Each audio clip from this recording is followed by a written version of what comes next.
چې تراغلی جهالت له دنیا لاړو د بوتانو عبادت له دنیا لاړو د ژوند لار د بوتانو عبادت وړاندې کوونکی مولوي محمد یاسین فهیم. مسافر دې په میدان کې بریالی د ژوند لار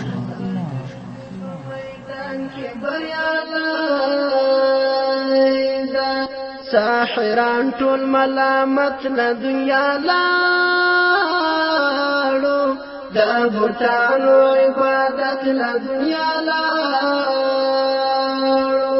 ساحران ټول ملامت له دنیا لاړو د بوتانو عبادت له دنیا لاړو چې تراغلی جهالت له دنیا لاړو د بوتانو عبادت له دنیا لاړو. بسم الله الرحمن الرحيم. الحمد لله رب العالمين حمد الشاكرين، الصلاة والسلام على سيد الأنبياء والمرسلين سيدنا ونبينا وشفيعنا ومولانا محمد وعلى آله وأصحابه الطيبين الطاهرين. قدرمنو اوریدونکو د ژوند د لارې د خپرونې مینوالو، السلام علیکم ورحمت الله وبرکاتو. ستاسو روغتیا او خوشحالي د پاک رب نه غواړم په دې هیله چې د صحت او عافیت جامې په تن ولرئ او خوشحالي مو په برخه وي. دا دی زه محمد یاسین فهیم د ژوند د لارې د خپرونې په وړاندې کولو کې ستاسو په خدمت کې یم. زموږ د نننۍ خپرونې موضوع بیا هم د شرابو په هکله ده. امام احمد رحمه الله د ابي موسی اشعري نه په خپل مسند کې یو حدیث روایت کړی. هغه فرمایي چې محمد رسول الله صلی الله علیه وسلم وفرمایل: لا يدخل الجنة مدمن الخمر ولا مؤمن بالسحر ولا قاطع رحم ومن مات وهو يشرب الخمر سقه الله من نهر الغتة وهو ما يجري من فروج المومسات أي الزانيات يؤذي أهل النار ريح فروجهن. رسول الله صلی الله علیه وسلم فرمایي جنت ته به همیشه شرابي، همدارنګه هغه څوک چې په کوډو باندې عقیده لري او هغه څوک چې خپل منځ کې خپل ولي پرې کوي، صلې رحمي پرېږدي، دا به جنت ته ننوځي. څوک چې شراب څکي او هغه کسان چې په کوډو باندې عقیده لري او هغه کسان چې قاطع رحم خپل منځ کې خپل ولي پرېږدي، رسول الله وایي چې دوی به جنت ته داخل نشي. همدارنګه رسول الله فرمایي څوک چې شراب څکي او مړ شي، الله رب العزت به په هغه باندې د غوطې د نهر اوبه وڅکي. او د غوطې نهر هغه نهر دی چې هغه بدکارې ښځې چې په دنیا کې وي فاصل اخلاقي، په هغې کې به پتې وي چې هغې نه به اوبه بهیږي د هغه نهر نه، او دا به شرابیان څکي. هغه نهر دی چې د هغه د بدبویي وجې نه به نور ټول جهنمیان په عذاب او په تنګ وي. الله رب العزت به شرابیانو باندې هغه د غوطې د نهر اوبه څکي.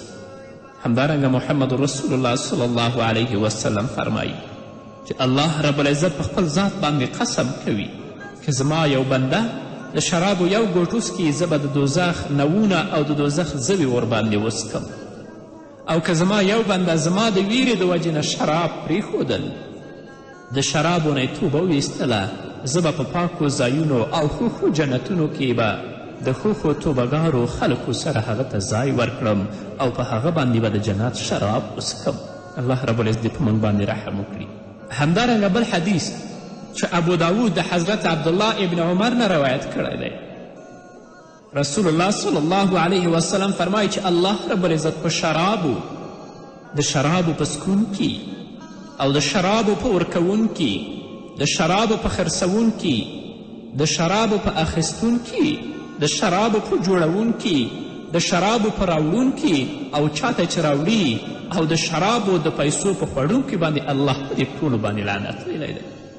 الله په خپله شرابو او په شرابخور باندې، په ساقي یعنې په شراب ورکوونکي، خرڅوونکي، اخیستونکي او څوک چې دې نه پیسې لاسته راوړي، الله رب العزت په دې ټولو باندې لعنت ویلی دی. همدارنګه امام احمد رحمه الله د حضرت عبدالله ابن عباس نه یو حدیث روایت کړی چې په هغه کې رسول الله صلی الله علیه وسلم فرمایي اتانی جبرائیل فقال یا محمد ان الله لعن الخمر وعاصرها ومعتصرها. رسول الله صلی الله علیه وسلم فرمایي چې ماته جبرائیل علیه السلام راغی. ای راته ویله چې ای محمده الله رب العزت په شرابو د شرابو په جوړونکي، د شرابو په خرڅونکي، د شرابو په اخیستونکي، د شرابو په سکوني، شرابو د پیسو په خوړونکي او وړونکي باندې په ټولو باندې الله رب العزت لعنت ویلی دی. نو په شرابیانو باندې الله لعنت ویلی دی چې په چا باندې الله رب العزت لعنت ووایي د هغه دنیوي ژوند څه وي او د هغه اخروي ژوند به څه وي. الله رب العزت دې په موږ باندې رحم وکړي او هغه ورونه چې په دې فاسد عمل باندې اخته دي الله رب العزت دې ترېنه بچ کړي. الله دې د نیکې لارې هدایت ورته وکړي. همدارنګه علما کرام فرمایي کله چې شرابي ناروغه شي د هغه پوښتنه او سلام کول هم منع دي. باید چې د هغه پوښتنه ونه شي هغه ته سلام هم نه اچول کیږي. حضرت عبدالله بن عمر بن عاص رضی الله عنهما فرمایي لا تعود شراب الخمر اذا مرضو. شرابي چې کله ناروغه شي پوښتنه یې مه کوئ. همدارنګه امام بخاري رحمه الله، همدارنګه عبدالله ابن عمر رضی الله تعالی عنهما فرمایي لا تسلموا على شربة الخمر. هغه څوک چې شراب څکي تاسو په هغه باندې سلام هم مه اچوئ.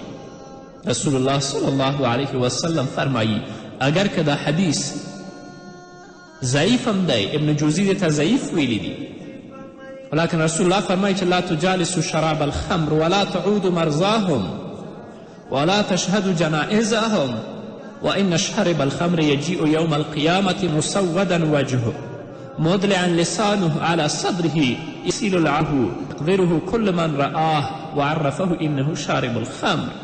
رسول الله وایي چې د شرابیانو سره مه کینئ، د ناروغي پوښتنه یې مه کوئ چې کله ناروغه شي، جنازې ته یې مه ورځئ. د قیامت په ورځ به د حساب میدان ته په دې ډول راشي چې مخ به یې تور وي، ژبه به یې تر سینې پورې زړیږي او لاړې به یې بهیږي. د شرابي ژبه به په سینې پرته وي او لاړې به یې بهیږي او څوک یې چې ویني پیژني چې دا شرابي دی چې دی په دنیا کې شراب کوي. الله رب العزت دې په موږ باندې رحم وکړي. محمد رسول الله صلی الله علیه وسلم فرمایي د چا په سینه کې چې د قرآن کریم یو آیت وي او دی شراب وسکي، د چا په سینه کې چې یو آیت د قرآن کریم وي او هغه شراب وسکي، د قیامت په ورځ به د قرآن کریم د دې آیت هر حرف الله رب العزت ته په ډېر ډول دا راولي چې د تندي د ویښتانو څخه به یې نیولی او جګړه به ورسره کوي. د قیامت په ورځ چې د چا قرآن کریم سره جګړه وي هغه لپاره د وایي سخت عذاب دی، یعنی هغه لپاره د جهنم عذاب دی.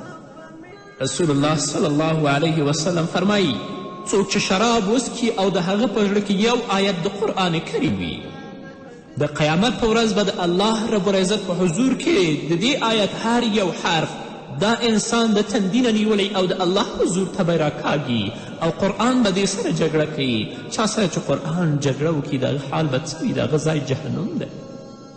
رسول الله صلی الله علیه وسلم هم فرمایي هغه قوم چې په دنیا کې د نشې لپاره سره راغونډیږي، یا شراب سکي، یا تریاکو او هیروینو پوډر وهي، یا چرس وهي، الله رب العزت به هغوی په جهنم کې سره راغونډ کړي. دوی خو په دنیا کې د نشو لپاره راټول شوي دي، خو دوی به الله رب العزت په جهنم کې سره راغونډ کړي. یو به په بل باندې ملامتي کوي او یو به بل د ملامتي هم مني چې ای فلانکیه الله رب العزت دې تا تباه کړي، تا زه دلته راوستلم. هر یو به په بل باندې پړه اچوي. نه ځوانانو ورونو، د دنیا ژوند ډیر محدود دی، ډیر لنډ دی. دا فاسد اعمال، دا فاسد اخلاق، که هغه چرس دی، که هغه تریاک دی، که هغه پوډر دی یا شراب دی، د الله نه ویرېږئ پرېږدئ، د الله نه ویرېږئ، دا پرېږدئ. الله ته به یو ورځ ورځئ. نن که په دنیا کې د نشو لپاره راټولېږئ، رسول الله وایي چې په آخرت کې به الله دا نشیان ټول په دوزخ کې سره راغونډ او یو ځای کړي. رسول الله صلی الله علیه وسلم په بل حدیث کې فرمایي څوک چې په دنیا کې زهر څکي، ډېر داسې ورونه او خویندې دي چې هغوی ځان په زهرو باندې وجني، په آخرت کې به الله رب العزت د تورو مارانو زهر په دیو باندې وسکي. کله چې هغه زهر دوی خولې ته پورته کوي د څکلو څخه به مخکې د زهرو د تیزوالي له وجې نه د دوی د مخ غوښې به په هغه لوښي او کاسه کې راتو شي او کله چې وسکي د بدن غوښې او پوستکي به یې ترې تویې شي دوزخیانو ته به په دې ډول باندې هم لا تکلیف رسول کیږي د شرابو جوړونکی د شرابو وړونکی چاته یې چوړی او د دې پیسو خوړونکی او تجارت کوونکی دا ټول په ګناه کې سره شریک دي دوی به دا نه چې زه خرڅوم خو کمی نه د الله د عذاب نه به خلاص یم نه اصلي لامل دی رسول الله صلی الله علیه وسلم فرمایي چې الله رب العزت د شرابي لمونځ د شرابي روجه د شرابي حج نه قبلوي تر څو چې توبه ایستلې نه وي او که د توبې څخه وړاندې مړ شو الله رب العزت باندې دا حق دی چې د شرابو د هر ګوټ په بدل کې د دوزخ نوونه او زوی په دې باندې وسکي رسول الله ویلي دي کل سکر حرام ټول نشهیي توکي حرام دي که هغه چرس وي که هغه تریاک وي که هغه پوډر وي که هغه هر څه وي شرابي چې کله په پلسرات باندې تیریږي د عذاب ملایکې به خبال نهر ته واچوي د هرې کاسې د شرابو په بدل چې په دنیا کې څکلي دي د خبال د نهر شراب به هغه ته ورکړی شي که د خبال د نهر شراب د دنیا په اسمان واچولی شي د هغه د ګرموالي څخه به اسمان اور واخلي نو ولې د الله نه ویریږئ ولې د الله ویرې ته په خپل زړه کې ځای نه ورکوئ په دې بدو او فاسدو اعمالو باندې اخته یې الله دې په موږ باندې رحم وکړي قدرمنو اوریدونکو د خپرونې په دې وخت کې راځو دمې ته دمې نه وروسته زموږ خپرونه دوام لري په دې هیله چې تاسو هم زموږ ملتیا وکړئ چې تراغلې جهالت له دنیا لاړو د بوتانو عبادت له دنیا لاړو د بوتانو عبادت له دنیا لاړو د بوتانو عبادت. قدرمنو اوریدونکو بیا هم زموږ سلامونه او نیکې هیلې ومنئ. فضیل بن عیاض رحمه الله فرمایي چې زه خپل شاګرد ته د زنکدن په حال راغلم. امام شمس الدین ذهبي دا واقعه په خپل کتاب الکبایر کې ذکر کړې ده. هغه وایي چې زه خپل شاګرد ته د زنکدن په حالت کې ورغلم. هغه ته مې د شهادت کلمې تلقین مې ورکوه خو ژبه په کلمې باندې نه روانېدله. دوهم ځل مې بیا کلمه ورته ویله. آخر شاګرد راته ویل چې کلمه نشم ویلی نعوذ بالله زه د شهادت کلمې نه بېزاره یم. لنډه دا چې همداسې بې کلمې لاړه د دنیا نه مړ شو بې ایمانه لاړ. فضیل بن عیاض رحمه الله هغه فرمایي چې زه همداسې د ژړا په حالت کې ورڅخه ووتلم.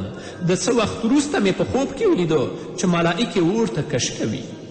نو ما ته یې پوښتنه وکړه چې تا کلمه ولې نه ویله؟ ده ویل استاذه یو وخت زه ناروغه وم ډاکټر ته ولاړم هغه راته ویل ته هر کال یوه پیاله شراب څکه ناروغي به دې ښه شي. ته هر کال یو پیاله شراب څکه ستا ناروغي به ښه شي او که ویې مسکې ناروغي به دې لا هم زیاته شي. نو ما هر کال د خپلې درملنې له وجې شراب څکل. دا د هغه چا حال دی چې شراب یې د درملنې لپاره څکلي ول. د هغه چا حال به څه وي چې له نشې لپاره او د مستۍ لپاره هغوی په دنیا کې شراب څکي. د الله حضور ته به دوی هم ورځي. او شرابي چې کله مړ کیږي د زنقدن په وخت کې چې دوی توبه نه وي ویستلې د دې به د شهادت کلمه نه نصیب کیږي د دنیا نه ایمان ځي. شرابي چې په دنیا کې د شرابو نه توبه ونه باسي مدمن الخمر وي تل لپاره شراب څکي چې کله مړ کیږي د دې به شهادت کلمه نه نصیب کیږي د دنیا نه به بې ایمانه ځي او ځای به جهنم وي. لکه چې تاسو د حضرت فضیل بن عیاض رحمه الله واقعه هم واورېدله. لکه څنګه چې شراب حرام دي همدارنګه چرس هم حرام دي.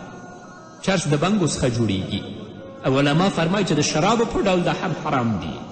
او ځینې علما دا وایي هغه څوک چې شراب څکي او هغه څوک چې چرس څکي دواړو ته به یو ډول سزا ورکول کیږي. او علما وایي چې چرس د شرابو څخه ډیر زیات تاواني دي ځکه چې د چرسو د وجې نه دماغ هم خرابیږي یت بېننګ کوي تر دې چې سړی غلا جنګ او وژنې ته لاس اچوي.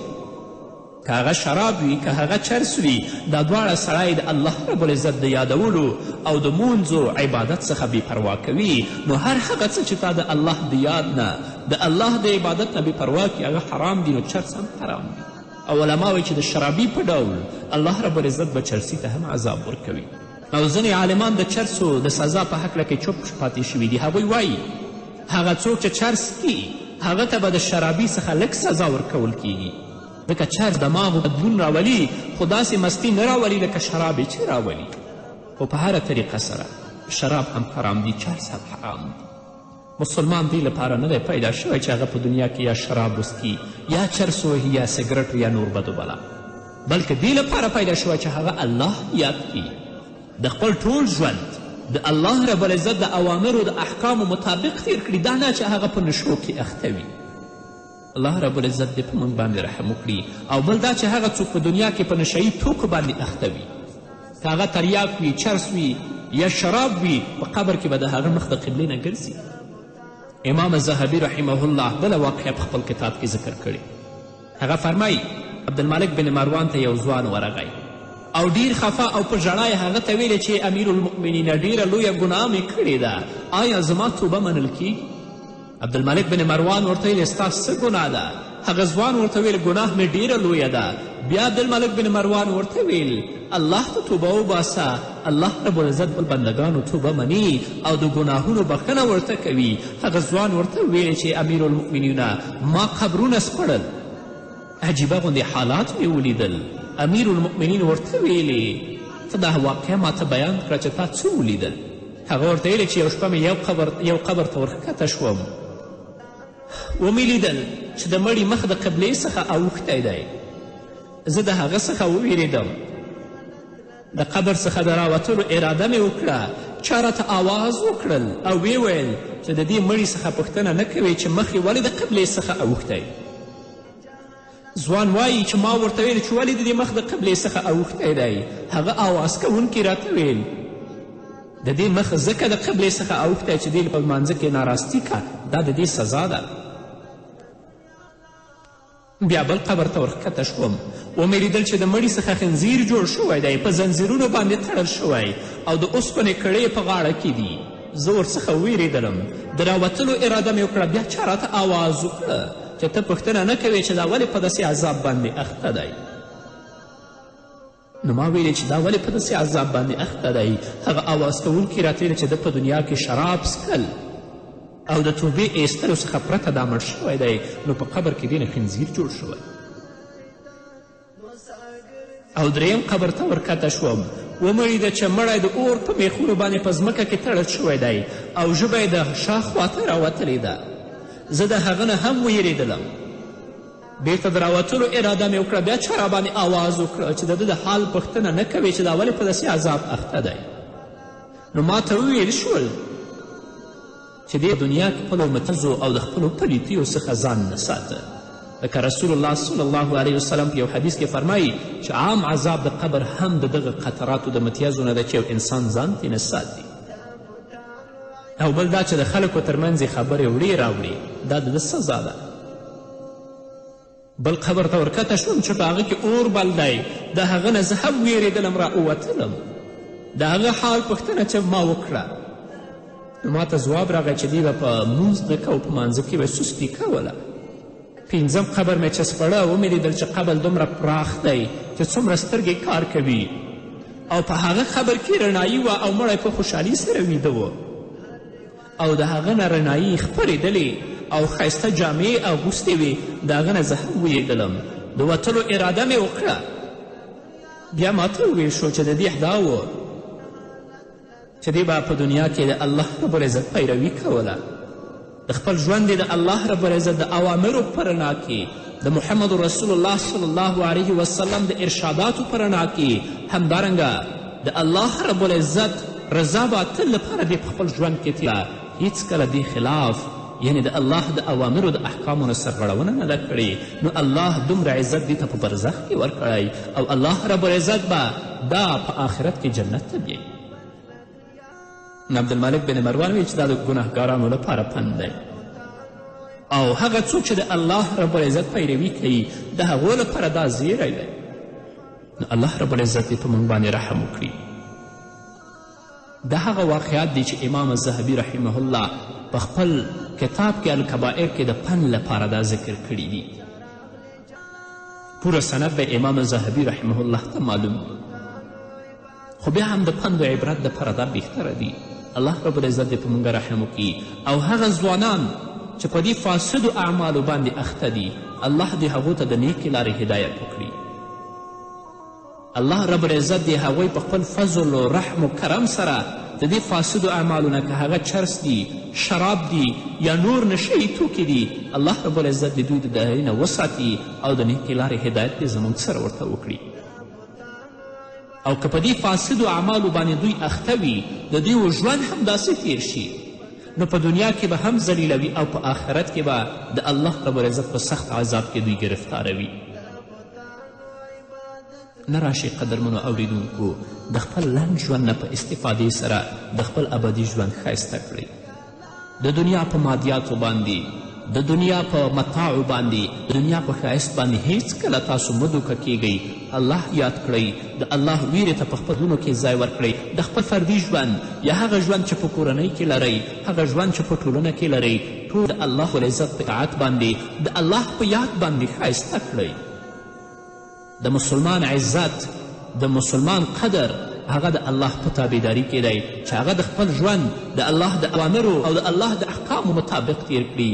او که انسان په دنیا کې د الله د اوامرو د الله د احکامو نه سرغړونه وکړه، تل لپاره په منکراتو فجایو کې اخته و، د هغه دنیوي ژوند هم رسوا دی او په آخرت کې به الله په عذاب کې گرفتاروي. الله دې موږ تاسو ټولو ته هدایت وکړي په دې هیله. نو قدرمنو اورېدونکو دا وه زموږ نننۍ خپرونه چې ستاسو درانه حضور ته وړاندې کړه. تر بلې خپرونې پورې چې زه بیا هم ستاسو درانه حضور ته راځم، تاسو ټول په پاک رب سپارم. پاتې ژوند او پاتې ورځم نیکمرغه. الله مو مل شه. داوتانو عبادت نه دنیا لاړو،